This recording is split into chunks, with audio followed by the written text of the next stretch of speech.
I'm working with German industry, and also I'm known internationally to travel to many countries. And even also in Kazakhstan, I have done a lot of work, and I'm speaking about majority, which is important, but it's not enough. So this is the main topic of my speech. As a researcher and academic, my main field of research is projectification, which we have also done in Kazakhstan. There's a book about projectification in Kazakhstan.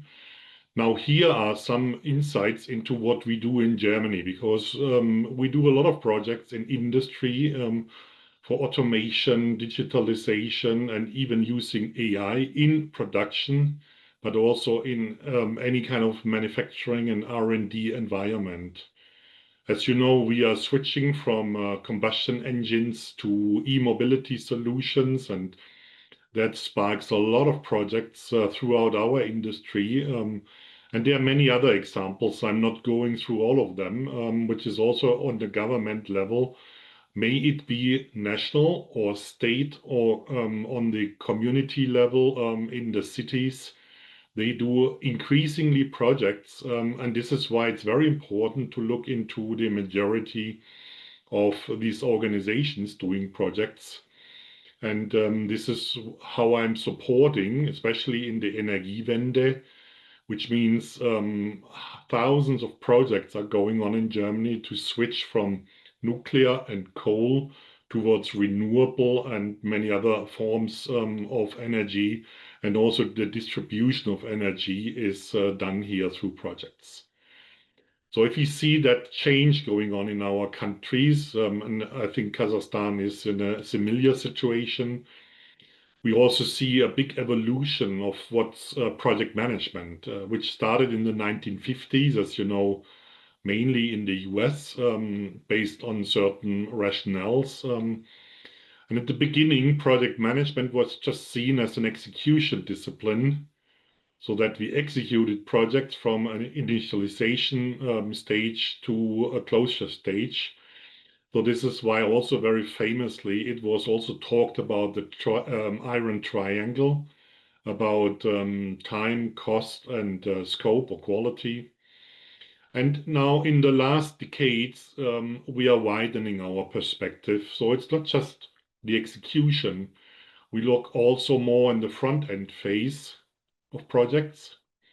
We also look into the delivery of the projects in operations, like in manufacturing or servicing the renewable solar energy production, servicing even into the decommissioning of projects. And our concern is not just the narrow iron triangle, but it's rather a widened like benefits. So what kind of benefits do we produce through our projects and programs?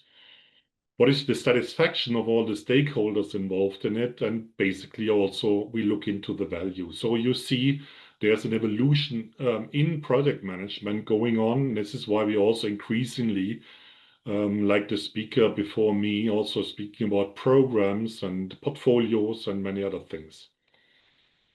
And now looking into the landscape of our standards, standards are also evolving.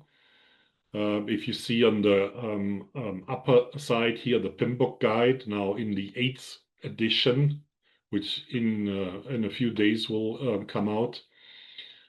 Just the prime author of the first edition of the PMBOK guide passed away last Friday, Bill Duncan, a good friend of us. So you see how this evolution is going on, and you can look into the ISO committee, like the TC 258, and the evolution of standards.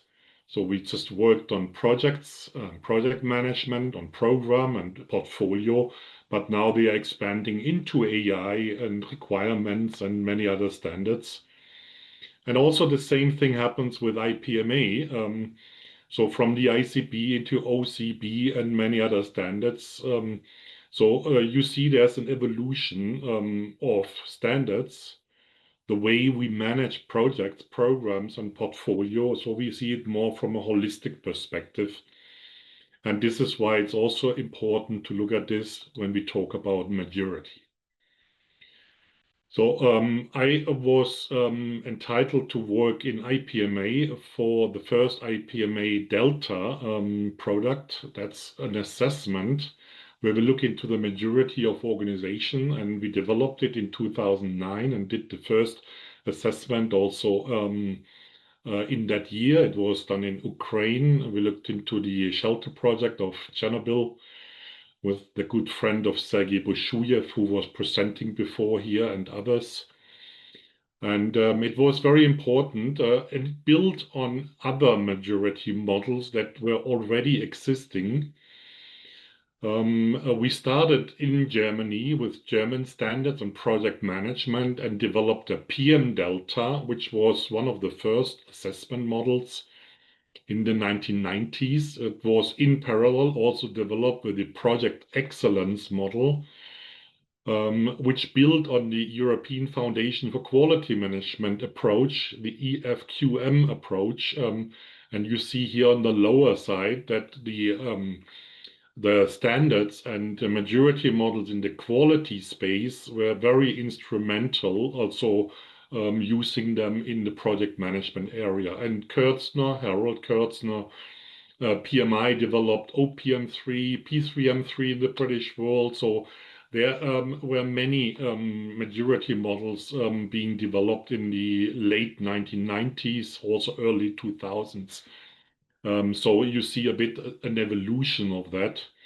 And it's not only for project management, but nowadays we have many other maturity models. So like CMMI, which was mentioned before, which is just a process maturity model, which is used for ASPICE, like in automotive processes, which has just one aspect of project management in it, but it is not a project management maturity model. And this is why we need to be very careful in selecting the right maturity model or approach for the right subject or topic. So recently I was traveling in the Middle East, and there's a big issue of assessing the maturity of a project management office. And what I often hear is that they just choose P3M3 as a project program portfolio management maturity model from the British standards like Prince2 or others. And I said, P3M3, and I know it well, was never developed to assess a PMO. So it's not the right tool to assess a project management office. There are specific maturity models to assess a project management office, but P3M3 was designed to assess the maturity of a three-layered project, program, and portfolio management system based on the British standards in an organization. And if you even go further to the OPM3 model, because OPM3 was developed, nowadays it's withdrawn by the PMI, and they also looked into project programs and portfolio based on their PMI standards. They also expanded it a bit to an integrated project or management model.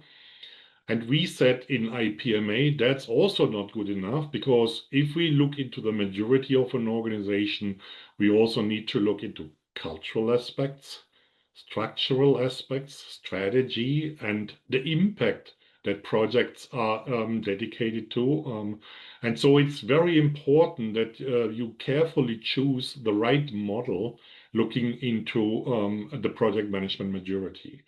And CMMI and SPICE, in my understanding, are not the right choice because they are just as a model, just looking into a single individual project like the MAN process group.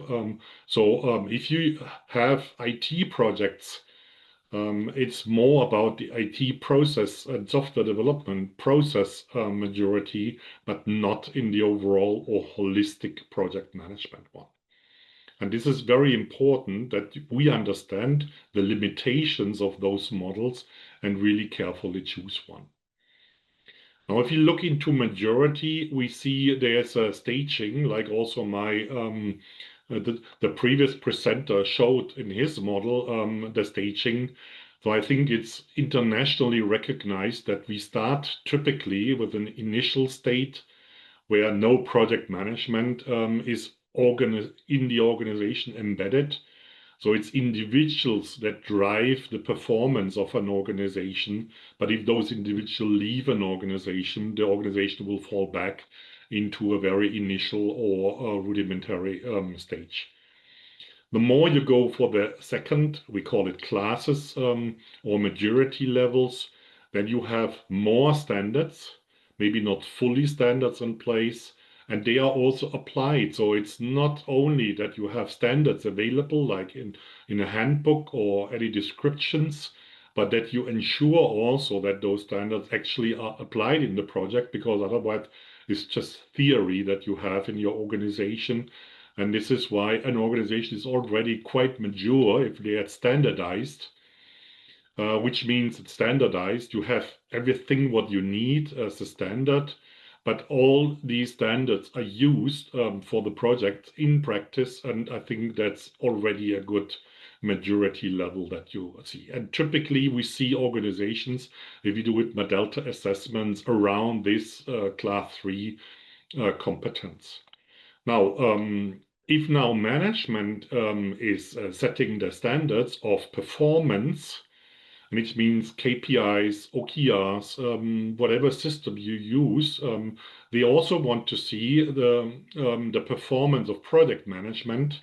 So not only the projects, but also the project management system, whether it's increasing the efficiency and effectiveness and reducing the risk exposure, etc. So that brings you to a class 4 in our assessment model, which means management is actively involved in controlling, in monitoring and supervising the performance of the organization. And 5, and I will show you 2 examples, the only 2 that we found since 2009. That's optimizing. It means the organization is, let's say, in a sense, agile, the whole organization. So adapting the project management system, all standard structures and processes to the situation in projects. And I was lucky enough last year to award KGNT in your country as an oil and gas engineering provider with the highest class 5, optimizing in your country. So it was the first organization worldwide that achieved that. And the only one this year, it's Saudi Aramco. It was quite fresh. Some month ago, I was in Saudi Arabia, and we looked into mega projects and their organization for it. And they even got a higher grade, also a 5, which was really exceptional what they do in the world of projects. And that brings me to a point that we need also now to go beyond majority. And also the majority really depends on what's the majority of the overall organizations, because not every organization is the same. We have a startup situation, like my son is now doing a startup. So it's a pioneering phase, and your project management would definitely be something very different than you are in like Saudi Aramco in a very mature organizational state where also your project management would look like. So I think it's also very important to see the organizational maturity at large to decide what kind of project management maturity does really fit to that organizational maturity. Now, talking about that, what is it beyond? Maturity, basically, as a term, is a system's capability or an organizational or an individual capability of doing something. So a maturity assessment in the domain of project management answers the key question: how capable is the project management system or the organization in doing projects, okay? You look typically into processes and structure and whether it's consistent or integrated, etc. It's rather a qualitative approach because you do interviews, you do document checks, you may have some observations, etc. But it's more qualitative in nature, that we do the maturity assessments. P3M3 even is done by consultants. So always I'm challenging that if consultants are doing that, because they are not independent, there may be even a conflict of interest. This is why IPMA Delta is done by a certification body, which is neutral and independent, and may not have any conflict of interest during the process of a maturity assessment.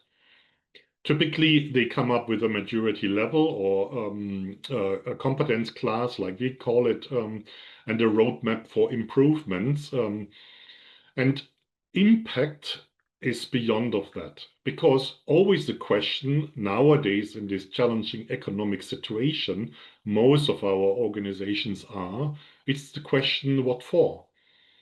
So this capability need to lead to a higher efficiency, better results, value add to the organization. So it's the impact we are doing with project management in the organization or for the organization.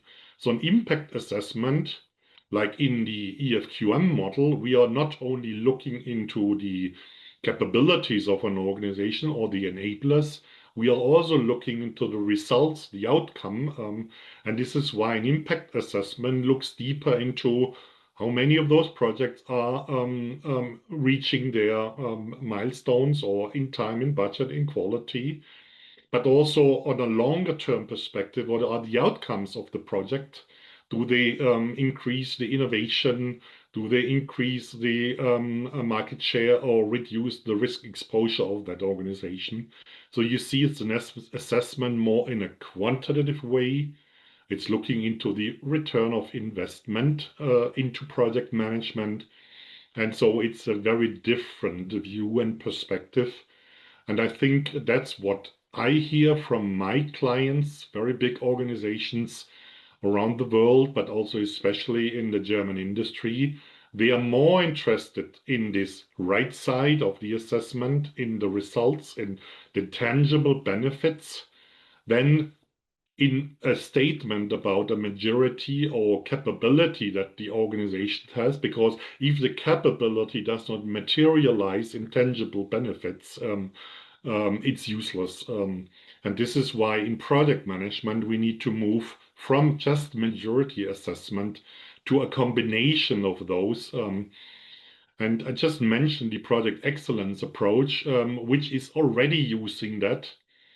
And right now, we are also using that in the IPMA Delta and even sharpening that now, because in the IPMA Delta approach, we are using the OCB, the IPMA Organizational Competence Baseline, which we are now bringing to the next level and including this impact assessment. I'm not going into the details here because I think most of you are familiar with these IPMA models, and they are also in the IPMA Kazakhstan available in the organization for downloads or in presentations. Just now to come back to a real-world example, assessing maturity and impact. And this is our visit some weeks ago to Saudi Aramco, which I found really best in class of combining first capabilities. They have all the project management, let's say, processes and structures and everything what we know in place. But they are also combining that with a lot of digital tools, AI applications. They even use agentic AI, which means all the business planning, the scheduling, everything is done by an AI agent, which is again verified and optimized in the process through the people. But basically, they are very fast and efficient and performant in using human intelligence together with an AI and bring performance and satisfaction and value add to the projects. There's already also a value assurance function embedded in project management, which basically tracks the assurance of value creation. And what you see in the top left picture, which is a public picture, you see the PMO or the planning department, which basically have everything, all the KPIs displayed on walls. And also this one is a paper that you see here on the right, which is all public information. And I was lucky with some colleagues to visit it some weeks ago in Dammam in Saudi Arabia. So that's just one example what's possible. I have not seen that in the majority of the organization I visited. So I think it's good that we move in this direction. A few other examples or outlooks. I think this also raises a big question that we now have in academia.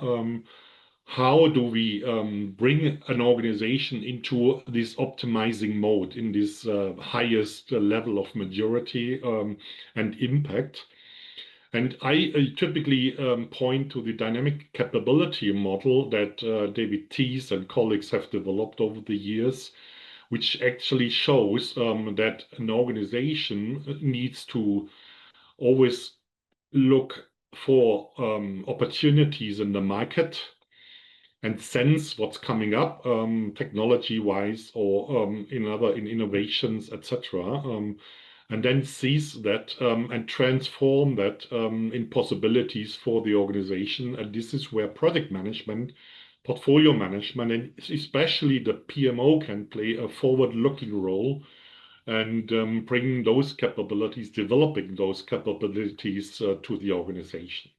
So have a look at these kind of models, and it gives you an opportunity of optimizing, becoming more agile in your business setup.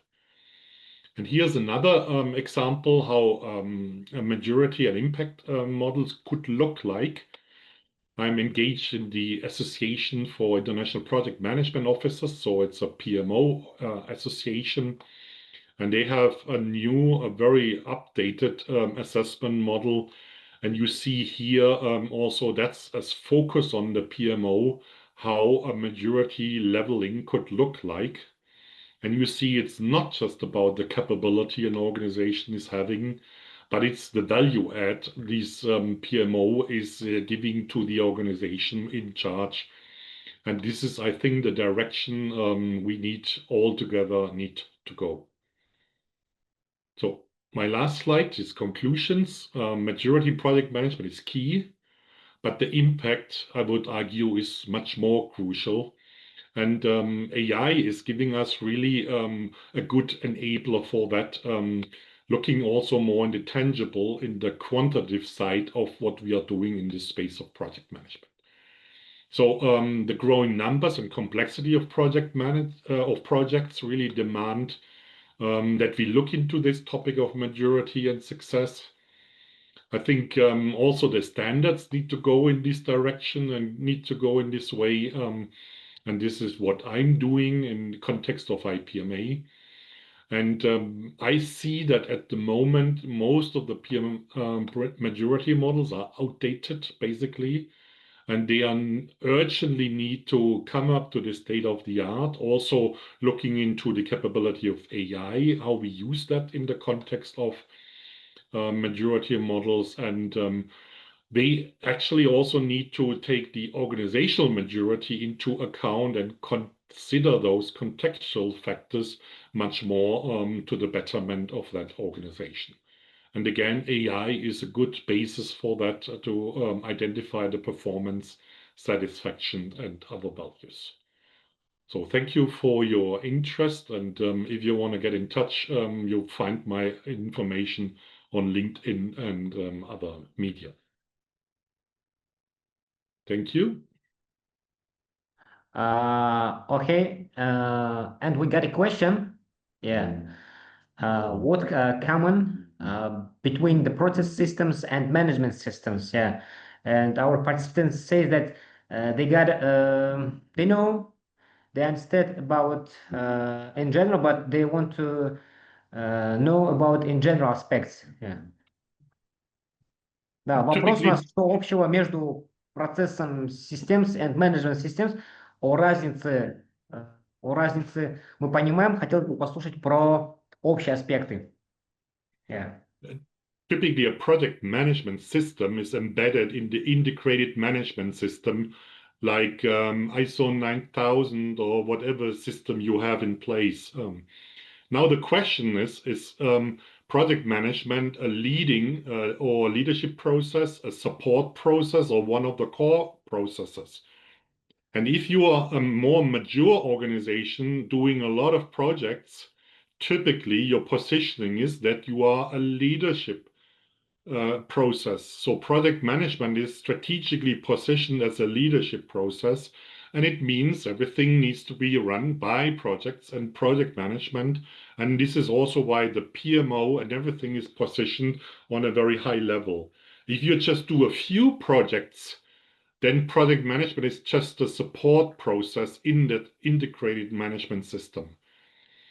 Typically also ISO 9000 and many others require you to have also performance measures and optimization processes, etc. So this is why also performance matters in the integrated management system with KPI set. So you need to integrate both worlds. That's my answer to that question.